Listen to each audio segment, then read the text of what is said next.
May mga bagay na matagal lang naghahanap ng kasagutan. May mga pangyayari at tanong na hindi maipaliwanag, gaano man ka-advanced ang siyensya. Gaya ng, mga alien ba talaga ang gumawa ng Banawe Rice Terraces? Magagamit ba ang AM radio kapag gabi na? Pwede bang uminom ng soft drinks kapag coffee break? Bakit ang donut kailangan may butas sa gitna? At ang pinakamatindi sa lahat, sino ang mas gwapo? Si Joey Francisco o si Henry Umaga Diaz? Isa-isahin natin. Ano ang silbi nito? Paalala sa mga gumagamit ng lansangan. Bakit kailangan pink? Bakit hindi blue, yellow, orange o green yung paborito ni Ed Lingaw, yung camouflage?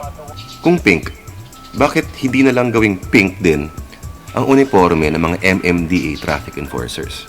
Kulay din naman pinag-uusapan. Bakit kailangan orange ang kulay ng tokneneng? Bakit hindi na lang din pink para swak sa color combo ng MMDA? Ano ba talaga? Bawal nga ba talaga yung mga private vehicle sa yellow lane o hindi? Eh bakit ito? Ano ba talaga si Jollibee? Lalaki? Babae? O... Si McDonald? Bakit laging nakangiti? Kamag-anak ba siya ni Joker? Yung Joker sa Batman, hindi yung sa Senado. Lagi kaya siyang sabog? Hindi kaya tropa niya yung mga taga-Alabang boys?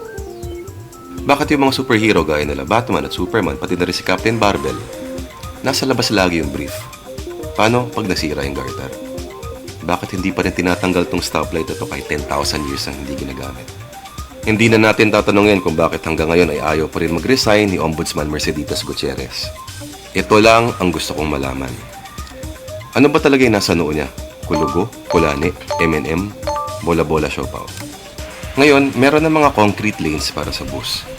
Pero bakit biglang tumindi yata yung traffic sa EDSA? Ito, ano bang silbi nito? Paalala sa mga gumagamit ng lansangan. Ano na ang nangyari sa karir ni Gabby Concepcion? Bakit parang nilamon na lang yata uli siya ng lupa?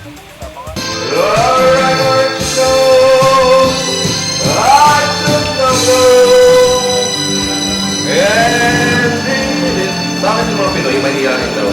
Pero pag nakahawak na mikropono sa videoke, kaya ano sumangkong pa sa balilan bago bitawan yung mic? Bakit sa dinami-dami ng problema ng Pilipinas, ito pa rin ang headline ng bulletin?